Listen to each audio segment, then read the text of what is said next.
warahmatullahi wabarakatuh. Waalaikumsalam warahmatullahi wabarakatuh. Bapak Ibu guru SD Sonata Ampel yang berbahagia, pada hari ini kita akan menerima laporan dari kita yang alhamdulillah salah satu dari kandidat calon guru penggerak. Pada hari ini guru kita akan menyampaikan tentang penyebaran pemahaman dan penerapan pengalaman budaya positif di sekolah. Mudah-mudahan nanti setelah paparan dari saudara kita Ibu Ais, menjadikan kita ini sekolah menjadikan budaya positif untuk sekolah kita. Nah, untuk itu kepada Ibu Ais kami persilakan. Indonesia Raya, Indonesia Raya itu ada tumpah darahku, di sanalah aku berdiri, jadi padu ibuku. sebelum kita mulai pemaparan materi, ada baiknya kita refleksi dulu supaya tidak tegang. Jadi kita tepuk semangat. Saya contohkan dulu, tepuk semangat. Dan ding ding ding, dung dung dung,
Assalamualaikum warahmatullahi wabarakatuh. Sebelumnya saya ucapkan terima kasih kepada Bapak Kepala Sekolah beserta Bapak Ibu dan guru dan staf yang telah meluangkan waktunya untuk mengikuti salah satu tugas saya sebagai calon guru penggerak, yaitu penyebaran, pemahaman dan penerapan pengalaman budaya positif. Sebelumnya Bapak Ibu, di sini kita sama-sama belajar. Mungkin lebih banyak pengalaman Bapak dan Ibu sekalian.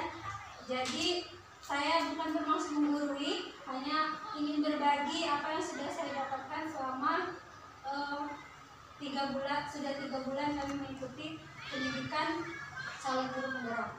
Nah, pada tugas kali ini kami disuruh untuk menyampaikan praktik baik tentang budaya positif, yang harapannya budaya positif ini dapat kita terapkan di sekolah untuk dapat membuat perubahan di sekolah ke arah yang lebih baik. Baiklah Bapak Ibu, saya mohon waktunya untuk menyampaikan pemaparan penyebaran, pemahaman dan penerapan pengalaman budaya positif.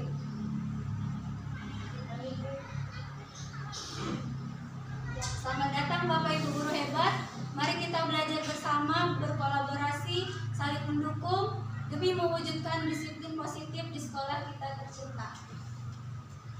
Yang pertama, kita lihat dulu apa itu pengertian dari budaya positif. Jadi budaya positif adalah nilai-nilai, keyakinan-keyakinan dan kebiasaan-kebiasaan di sekolah yang berpihak pada murid, agar murid dapat berkembang menjadi pribadi yang kritis, penuh hormat dan bertanggung jawab. Adapun tujuan dari pemaparan ini adalah untuk menumbuhkan budaya positif di sekolah dengan meyakini nilai-nilai kebajikan universal serta menciptakan murid yang merdeka dan mempunyai disiplin yang kuat sesuai profil pelajar Pancasila. Nah, untuk sub-sub menu yang akan kita bahas hari ini ada 8. Yang pertama, perubahan paradigma belajar, yang kedua disiplin positif, yang ketiga nilai-nilai kebajikan, yang keempat kebutuhan dasar manusia, kelima motivasi perilaku manusia, keenam posisi kontrol, ketujuh keyakinan kelas, dan kedelapan segitiga restitusi. Nah, sebelum kita melanjutkan materi, saya ingin meminta Bapak Ibu untuk mengepalkan kedua tangan Bapak Ibu.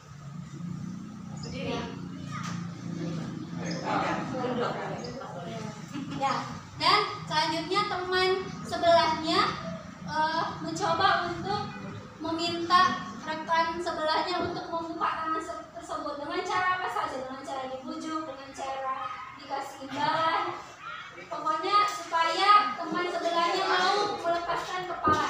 Anggap saja yang Bapak Ibu kepal, anggaplah yang Bapak Ibu kepal adalah sesuatu yang sangat berharga, ya, sesuatu yang sangat berharga bagi Bapak Ibu.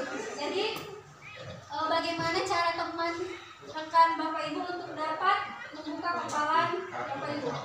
Dan silakan.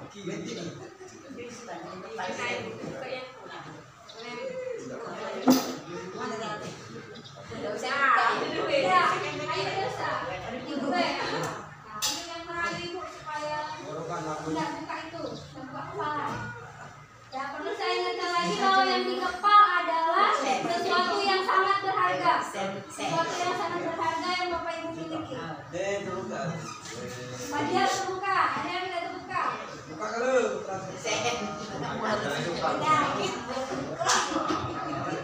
Oke, baiklah. Coba lanjut yuk. Kembali. Nah, Bapak Ibu, jadi inti dari percobaan ini tadi adalah bagaimana kita mempertahankan apa yang harus kita pertahankan dalam diri kita. Jadi yang membuat kita bersedia membuka atau tidak adalah diri kita sendiri. Jadi walaupun dipengaruhi oleh orang tua, misalnya dikasih imbalan duit, atau misalnya diiming-imingi dengan hal apapun, dibuka atau tidak, sesuatu yang sangat berharga dalam kepala kita itu ada di diri kita sendiri. Jadi inti poinnya adalah yang jadi kontrol diri kita adalah diri kita sendiri. Misal kita sebagai guru, mau bagaimanapun kepala sekolah menasehati atau memberikan wejangan ada di diri kita, ingin berubah atau ingin melaksanakan apa yang kepala sekolah katakan kepada kita tadi. Jadi pemegang kontrol diri kita adalah diri kita sendiri. Yang pertama itu perubahan paradigma belajar. Pembelajaran dengan paradigma baru merupakan pembelajaran yang dirancang menggunakan prinsip pembelajaran berdiferensiasi, sehingga para peserta didik belajar sesuai dengan kebutuhannya berdasarkan tahap perkembangan sesuai teori psikologi modern untuk mewujudkan profil pelajar Pancasila. Nah, untuk profil pelajar Pancasila ini ada 8 pilar. Yang pertama, beriman, bertakwa kepada Tuhan yang Maha Esa dan berakhlak mulia. Yang kedua, berkebenekaan global. Yang ketiga, bergotong royong. Yang keempat, kreatif. Kelima, bernalar kritis. Dan yang keenam, mandiri. Jadi dalam pembelajaran pada kurikulum Merdeka Belajar, keenam elemen inilah yang harus kita terapkan pada peserta didik. Selanjutnya, disiplin positif. Menurut Bapak Pendidikan kita, yaitu Bapak Ki Hajar Dewantara, bahwa di mana ada kemerdekaan, disitulah harus ada disiplin yang kuat. Sungguh pun disiplin itu bersifat self-disiplin, yaitu kita sendiri yang mewajibkan kita dengan sekeras-kerasnya, tetapi itu sama saja. Sebab jika kita tidak cakap melakukan self-disiplin, wajiblah penguasa lain mendisiplinkan diri kita. Dan peraturan demikian itulah harus ada di dalam suasana yang merdeka. Nah, disiplin positif merupakan salah satu cara penerapan disiplin yang bertujuan untuk menumbuhkan kesadaran serta memberdayakan peserta didik tanpa berupa imbalan atau penghargaan, ancaman dan hukuman. Sebagai pendidik, tujuan kita adalah menciptakan peserta didik yang memiliki disiplin diri sehingga mereka berperilaku mengacu pada nilai-nilai kebajikan universal dan memiliki motivasi intrinsik dalam perubahan perilaku ke arah yang lebih baik. Nah di sini tanpa imbalan penghargaan atau reward, Bapak Ibu, kita sering sekali melakukan memberikan reward kepada peserta didik. Misalnya, siapa yang mau maju ke depan akan dapat permen misalnya. Nah ternyata reward seperti itu setelah kami pelajari bisa menjadi bumerang untuk murid. Malah justru reward itu tidak baik, bukan untuk memacu siswa untuk mau maju. Jadi reward itu bisa jadi hukuman untuk siswa itu sendiri, karena ketika kita tidak memberikan reward maka nantinya peserta didik tidak mau. Jadi peserta didik hanya mau jika diberikan reward. Nah, jadi yang sebenarnya kami juga sering menolak. Ternyata itu tidak baik untuk kita terapkan kepada peserta didik.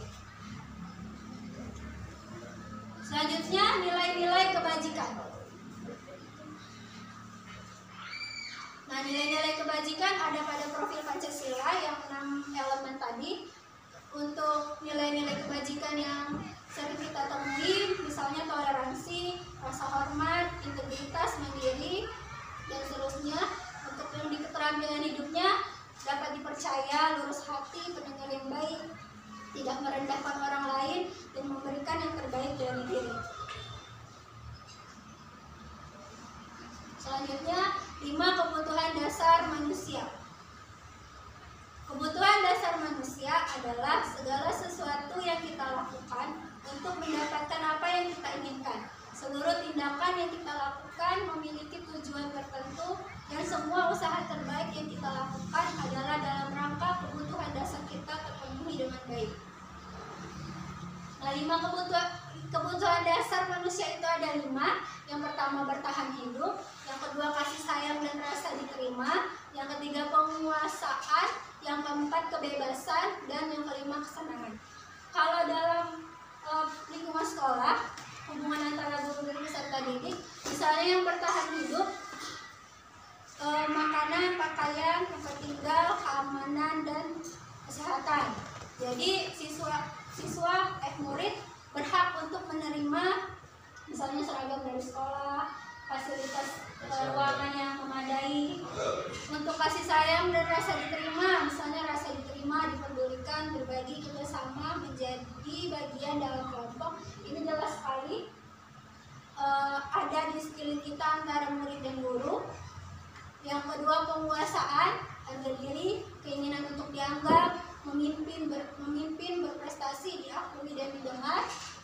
Yang keempat, kebebasan, mandiri, memiliki pilihan, mencoba hal baru, mampu mengendalikan arah dan dirinya. Misalnya ini kebebasan dalam menyelesaikan tugas.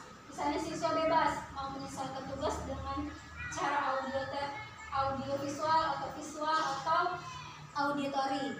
Yang kelima, kesenangan, bermain, humor, antusiasme, dan tertawa. Teori motivasi perilaku manusia. Nah, dalam bertindak atau berperilaku yang memotivasi perilaku manusia itu ada 3. Yang pertama, untuk menghindari ketidaknyamanan atau hukuman. Yang kedua, untuk mendapatkan imbalan atau penghargaan dari orang lain. Yang ketiga, untuk menjadi orang yang mereka inginkan dan menghargai diri sendiri dengan nilai-nilai yang mereka percaya. Misalnya kita sebagai guru tidak datang terlambat ke sekolah. Jadi kalau termasuk saya, tidak datang terlambat ke sekolah sebenarnya karena untuk menghindari hukuman yang pertama, dan untuk mendapatkan penghargaan dari kepala sekolah misalnya. Dan ternyata yang paling bagus itu yang di sini, Bapak Ibu. Jadi kita melakukan suatu tindakan itu karena untuk menjadi diri sendiri dan untuk menghargai diri kita sendiri. Jadi jangan karena takut dihukum dan jangan karena ingin mendapatkan penghargaan. sama-sama ingin menghargai diri kita sendiri, insya Allah itu akan menjadi budaya positif dalam diri kita. Yang selanjutnya, hukuman, konsekuensi, dan restitusi. Restitusi adalah proses menciptakan kondisi bagi murid untuk memperbaiki kesalahan mereka, sehingga mereka bisa kembali pada kelompok mereka dengan karakter yang lebih kuat. Nah, ini hukuman, konsekuensi, dan restitusi. Untuk menyelesaikan suatu permasalahan yang terjadi pada murid kita, biasanya kita sering melakukannya dengan memberikan hukuman. Nah, hukuman ini tidak baik karena bisa menjadi trauma kepada anak didik kita. Yang kemudian konsekuensi. Nah, konsekuensi itu biasanya disepakati sesuai peraturan dengan murid. Tetap dibuat tidak nyaman, tetapi di konsekuensi murid juga bisa dibuat tidak nyaman karena sikap guru yang memberikan konsekuensi. Selanjutnya, kalau konsekuensi, dia selalu memonitor murid. Misalnya seperti ini Bapak Ibu. Pada saat jam pelajaran olahraga, ketika ada siswa yang terlambat pada saat pembelajaran olahraga, guru olahraga memberikan hukuman berlari ke dinding lapangan. Nah, kalau saat pelajaran olahraga itu tidak termasuk hukuman, tapi termasuk ke konsekuensi. Maka boleh, karena berhubungan antara pelajaran olahraga dan lari. Tapi kalau misalnya ada siswa yang menjahili temannya, kemudian kita hukum dengan cara membersihkan WC misalnya, nah itu termasuk hukuman karena tidak ada hubungannya antara dia menjahili temannya dengan membersihkan WC. Jadi untuk hukuman sebaiknya kita hindari, paling tidak kita melakukan konsekuensi. Kalau memang tidak bisa melakukan restitusi, tapi yang paling bagus itu melakukan restitusi, yaitu proses menciptakan murid memperbaiki kondisi kesalahan, proses yang mengajarkan murid untuk mencari solusi sendiri dengan kolaboratif. Nah, ini tabelnya. Kalau hukuman sesuatu yang menyakitkan, kalau konsekuensi sesuatu yang harus terjadi, kalau restitusi adalah pilihan. Nanti kita bisa lihat lagi sama-sama. Lanjut. Nah, yang selanjutnya, posisi kontrol. Nah, posisi kontrol itu ada 5. Yang pertama penghukum, pembuat rasa bersalah, teman, pemantau, dan manajer. Untuk penghukum bisa menggunakan fisik dan verbal. Nah, dampaknya adalah siswa akan merasa terus-menerus dihukum atau diintimidasi oleh guru, dapat mengalami penurunan motivasi belajar, penurunan percaya diri, serta merasa tidak aman dan tidak nyaman di lingkungan sekolah. Juga tindakan penghukuman yang tidak proporsional dengan pelanggaran dapat merugikan hubungan antara guru dan siswa. Untuk membuat rasa bersalah, di sini posisi guru membuat siswa tersebut merasa bersalah. Nanti kita lihat contohnya. Hasilnya kepada siswa, ketika siswa terlalu sering atau tidak adil diberi perasaan bersalah, mereka bisa mengalami stres, perasaan bersalah yang konstan atau tidak adil, dan penurunan harga diri. Ini bisa mengganggu perkembangan akademik dan emosionalnya mereka. Yang keempat, posisi sebagai teman. Guru pada posisi ini tidak akan menyakiti murid, namun akan tetap berusaha mengontrol murid melalui persuasi. Posisi teman pada guru bisa negatif ataupun positif. Hasilnya kepada murid akan merasa senang dan akrab dengan guru. Ini termasuk dampak yang positif, hanya saja di sini negatifnya murid mulai tergantung pada guru tersebut. Yang keempat, posisi kontrol sebagai pemantau. Yang kelima, posisi kontrol sebagai manajer. Nah, untuk di posisi kontrol sebagai manajer inilah yang paling bagus untuk kita terapkan kepada peserta didik. Posisi di mana guru berbuat sesuatu bersama dengan murid, mempersilahkan murid gurunya mendukung murid agar dapat menemukan solusi atas permasalahannya sendiri. Hasilnya, pendekatan manajer lebih menekankan pada pengajaran tanggung jawab, resolusi masalah, dan pengembangan keterampilan siswa dalam mengelola perilaku mereka sendiri. Nah, ini untuk hukuman, misalnya hormat pada bendera selama 1 jam, itu termasuk hukuman.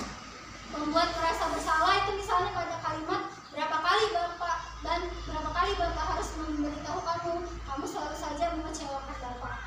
Atau misalnya ayolah tolong ibu jangan nakal lagi. Nah, kalimat yang seperti itu lebih bisa meluluhkan peserta didik dibanding kita memberikan hukuman.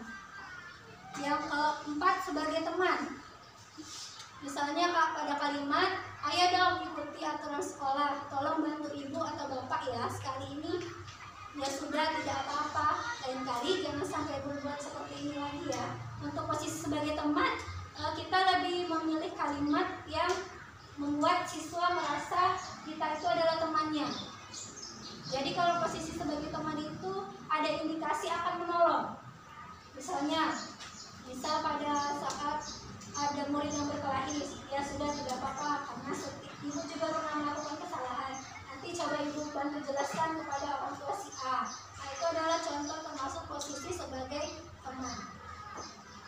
Yang keempat, posisi sebagai pemantau. Misalnya, kamu sudah melanggar peraturan sekolah, kamu tahu konsekuensinya.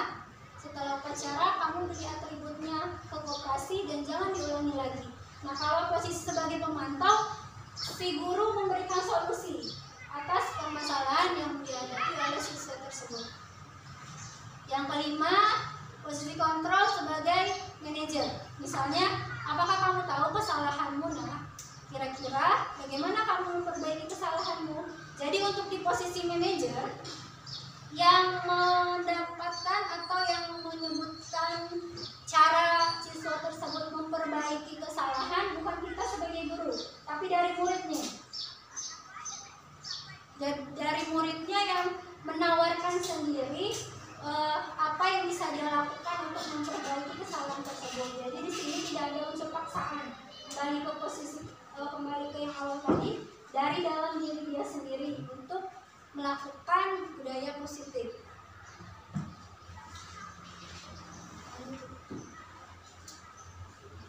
Yang selanjutnya, keyakinan kelas. Nah, di sini ada pertanyaan, sama seperti awal kami belajar, mengapa keyakinan kelas? Mengapa bukan peraturan kelas? Karena yang sering sekali kita dengar atau sering sekali kita temui biasanya itu peraturan kelas. Nah, jadi perbedaan peraturan kelas dengan keyakinan kelas, kalau peraturan kelas biasanya ada tanpa persetujuan, jadi langsung ada. Sedangkan untuk keyakinan kelas, persetujuan yang dibuat bersama antar guru dan murid selanjutnya akan ditaati bersama.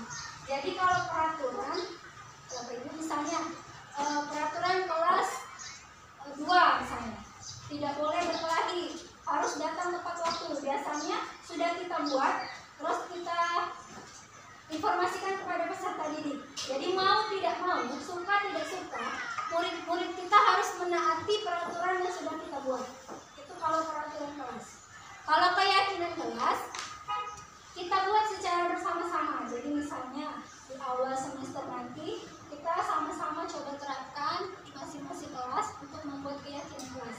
Kita ajak siswa kita berdiskusi, kira-kira keyakinan kelas apa yang ingin disepakati. Misalnya datang tepat waktu, membawa sampah pada tempatnya. Nah, jadi ketika keyakinan kelas itu kita buat bersama-sama, tidak ada unsur paksaan dan harus ditaati bersama karena sudah dibuat dan disepakati secara bersama-sama. Itu perbedaan peraturan kelas dengan keyakinan kelas. Nah, keyakinan kelas bersifat abstrak daripada peraturan yang lebih rinci dan konkret. Kenyataannya universal dan diyakini oleh seluruh warga kelas. Bersedia meninjau kembali keyakinan kelas dari waktu ke waktu. Nah, kalau untuk guru mapel itu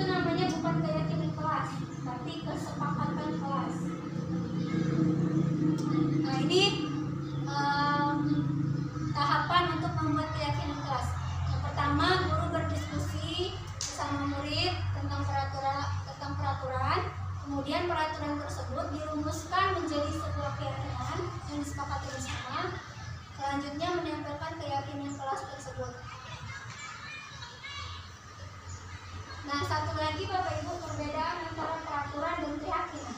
Kalau peraturan biasanya menggunakan kalimat negatif. Kalau keyakinan menggunakan kalimat positif. Misalnya pada peraturan, jangan datang terlambat. Tapi ketika kita buat keyakinan kelas, kalimat negatif tersebut kita rubah menjadi kalimat positif menjadi datang tepat waktu. Misalnya, jangan membuang sampah sembarangan. Pada keyakinan kelas dibuatnya buanglah sampah pada tempatnya. Jadi tidak menggunakan kalimat negatif. Yang terakhir, segitiga restitusi. Dan ini adalah posisi kontrol yang paling baik yang kita gunakan untuk menyelesaikan masalah yang terjadi pada peserta didik, yaitu segitiga restitusi. Segitiga restitusi adalah suatu proses dialog yang dijalankan oleh guru agar dapat menghasilkan murid yang mandiri dan bertanggung jawab. Jadi pada segitiga restitusi itu ada 3 tahapan. Yang pertama, menstabilkan identitas. Yang kedua, validasi tindakan yang salah. Dan yang ketiga, menanyakan keyakinan. Misalnya, pada validasi tindakan yang salah, kamu tentu punya alasan mengapa melakukan itu. Menstabilkan identitas, misalnya setiap orang pasti pernah melakukan kesalahan. Keyakinan kelas, menanyakan kembali keyakinan kelas yang sudah disepakati.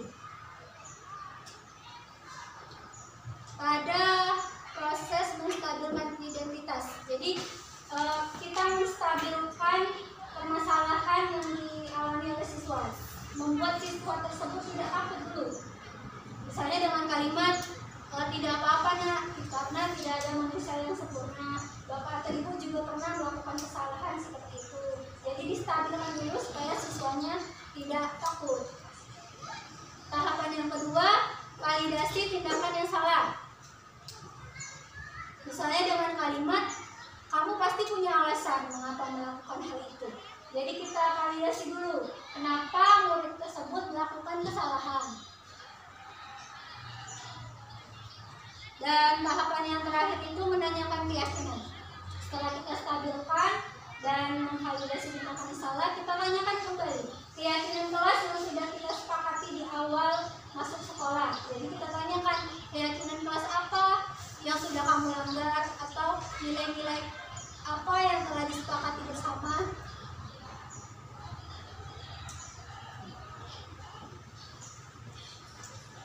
Bu, ini adalah contoh penerapan segitiga restitusi yang sudah saya lakukan bersama murid kita.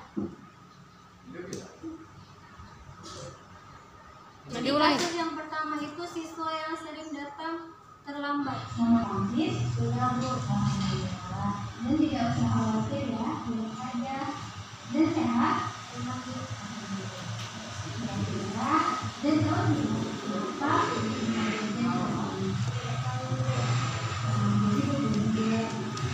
Ibu mendapatkan kabar dari Bu Buket bahwa dan sudah terlambat. Apakah dari itu? Ya Bu. Dan tidak perlu mencapai ini adalah untuk mencari siapa yang salah, karena setiap manusia pasti pernah melakukan kesalahan. Ibu juga sering melakukan kesalahan. Jadi dan menjadi terlambat itu berarti dia sudah melakukan kesalahan. Ya Bu. Tapi ini jadi kita menjadi dan berdiskusi sama-sama memperbaiki dan menemukan solusi atas permasalahan yang sudah terjadi agar bisa diperbaiki bisa lebih baik. Nah, untuk Ibu, dia pasti punya alasan kenapa dia melakukan. Coba cerita sama Ibu. Kenapa dia suka jadi malam? Karena berarti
Kapan kira-kira dia mau memulai apa yang dia rasakan? Besok jadi mulai besok, dan tidak akan tidur malam lagi, dan datang ke sekolah tepat waktu. Apakah solusi ini dia lakukan dengan tepat? Alhamdulillah, itu membuat sekali. Ibu yakin, dan dapat menjadi pribadi yang lebih baik lagi, menjadi anak yang soleh, menjadi kebanggaan Alhamdulillah. Terima kasih Ben sudah mau berdiskusi dengan Ibu. Sekarang Ben boleh kembali ke kelas. Kamu Ben. Assalamualaikum. Nama saya Juni Fatri. Ketika saya datang terlambat ke sekolah, Bu Ais tidak menghukum saya. Melainkan Bu Ais membantu solusi untuk tidak datang terlambat lagi. Jadi aku tidak takut. Terima kasih Bu Ais. Ya, jadi itulah tadi Bapak Ibu contoh dari segitiga restitusi yang sudah saya lakukan. Jadi segitiga restitusi tadi adalah cara yang paling baik yang harusnya kita sebagai guru lakukan ketika menemukan permasalahan yang dialami oleh siswa. Nah, tentunya tidak mudah melakukan perubahan tersebut yang sudah menjadi kebiasaan kita. Kalau misalnya ada siswa yang bermasalah selalu kita hukum atau selalu kita marahi, termasuk saya sendiri. Tapi alangkah baiknya kita bersama-sama berkolaborasi, saling mengingatkan dan saling mendukung untuk melakukan perubahan-perubahan baik atau budaya positif yang baik yang dapat membuat sekolah kita lebih maju ke depannya dan merubah sesuatu yang buruk menjadi budaya positif yang baik yang akan kita terapkan di sekolah, yang mungkin bisa kita mulai di tahun ajaran baru nanti. Untuk kesimpulannya pada pemaparan saya kali ini adalah pendekatan yang disebutkan, kesimpulan dari segitiga restitusi, pendekatan yang disebutkan sebelumnya sangat penting dalam membantu anak menghadapi kesalahan mereka dengan cara yang konstruksif dan mendukung pertumbuhan mereka. Ini membantu mereka bahwa kesalahan adalah bagian dari proses pembelajaran. Jadi tidak ada hal yang salah dari sebuah kesalahan, karena kesalahan itu adalah proses, bagian dari proses kita untuk suatu pertumbuhan atau perubahan. Selanjutnya menanamkan gagasan bahwa kesalahan adalah peluang untuk belajar. Seperti yang sering kita dengar adalah bahwa belajar dari kesalahan atau kesalahan adalah pengalaman yang berharga. Jadi peluang untuk belajar dan tumbuh adalah prinsip yang sangat berharga dalam pendidikan. Dengan mendekati anak dengan empati, kita dapat membantu mereka merasa lebih nyaman dalam belajar dari kesalahan mereka dan mengembangkan kemampuan untuk mengatasi masalah. Nah, ini adalah kesimpulan atau bagian dari disiplin positif. Untuk pertama tadi adalah teori kontrol, kemudian teori motivasi tadi ada 3. Jadi kita melakukan suatu perbuatan baik itu dilandasi oleh 3 motivasi. Yang pertama untuk menghindari hukuman, yang kedua untuk mendapatkan imbalan, dan yang ketiga untuk menghargai diri sendiri. Yang paling baik adalah di poin yang ketiga, yaitu melakukan sesuatu hal untuk menghargai diri kita sendiri. Kemudian ada nilai-nilai universal, yaitu nilai-nilai kebajikan yang tadi 6 elemen dalam profil pelajaran Pancasila. Kemudian keyakinan kelas, kemudian segitiga restitusi yang seperti contoh video yang saya tampilkan tadi, itu ada 3 tahap: menstabilkan identitas, validasi kebutuhan, dan menanyakan keyakinan Nah, ketiga tahapan ini karena kita juga baru belajar, jadi tidak apa-apa kalau hanya ada misalnya langkah 1 dengan langkah 3 atau langkah 1 dengan langkah 2. Yang terpenting adalah kita merubah kalimat-kalimat yang tidak baik atau hukuman yang mungkin di beberapa peristiwa sering kita terapkan kepada murid yang bermasalah di sekolah. Yang selanjutnya ada 5 kebutuhan dasar manusia: bertahan hidup, penguasaan, kasih sayang, dan rasa diterima, kesenangan, dan kebiasaan. Baiklah Bapak Ibu, sekian yang dapat saya sampaikan. Saya ucapkan terima kasih atas waktu yang telah diluangkan. Semoga dapat bermanfaat untuk kita semua, dan semoga di tahun ajaran baru nanti dapat kita terapkan bersama-sama. Karena saya ulangi lagi, di sini bukan karena saya sudah menjadi yang terbaik di antara Bapak Ibu sekalian, namun karena saya diberi kesempatan untuk belajar yang akan sangat lebih baik kalau bisa saya sampaikan berbagi praktik baiknya dengan Bapak Ibu. Karena suatu sekolah itu tidak akan bisa bagus hanya karena kepala sekolah, atau hanya dengan 1 atau 2 orang guru, atau hanya karena beberapa buku mata pelajaran, tapi harus berkolaborasi bersama untuk dapat membuat perubahan ke arah yang lebih baik, khususnya pada budaya positif di sekolah. Baiklah, saya terima kasih. Saya akhiri. Wassalamualaikum warahmatullahi wabarakatuh. Waalaikumsalam warahmatullahi wabarakatuh. Alhamdulillah, tadi kita sudah saksikan bersama paparan dari guru penggerak kita, Ibu Aisyah Rizky Novianti. Mudah-mudahan apa yang sudah disampaikan oleh Ibu tadi bisa menjadi wawasan, mengingatkan bagi kita semua bahwasanya budaya positif ini sangat-sangat perlu kita terapkan di sekolah kita. Selanjutnya juga harapan kita sama-sama sesuai dengan semboyan pendidikan dari Ki Hajar Dewantara, bahwasanya kita dituntut 3 hal. Yang pertama, ingat sok sumpolodo, ingmat yang manurkaso, murid handayani. Ingat sok sumpolodo artinya di depan kita memberi contoh, ingat sok sumpolodo artinya di tengah kita memberi motivasi kepada siswa kita, murid handayani di belakang kita selalu memberi semangat dan juga dorongan kepada siswa kita. Selanjutnya juga mudah-mudahan kita yang sedang mengikuti proses seleksi calon guru penggerak ini mudah-mudahan lulus dengan nilai yang sebaik-baiknya dan mendapatkan predikat sebagai guru penggerak. Itu saja yang saya sampaikan. Untuk pengucapan wassalamualaikum warahmatullahi wabarakatuh. Assalamualaikum warahmatullahi wabarakatuh. Saya Adiarsa. Saya guru SD Negeri 9 Tanah Abang yang baru saja mengikuti pelatihan dari Ibu Aisyah Rizky Novianti, Sarjana Pendidikan selaku calon guru penggerak.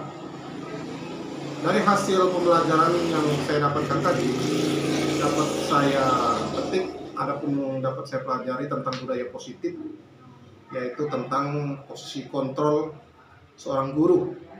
Yang pertama, posisi kontrol penghukum, posisi kontrol membuat siswa merasa bersalah, kemudian posisi kontrol sebagai teman, maksudnya membuat siswa itu sebagai teman, kemudian posisi kontrol pemantau, dan posisi kontrol manajer.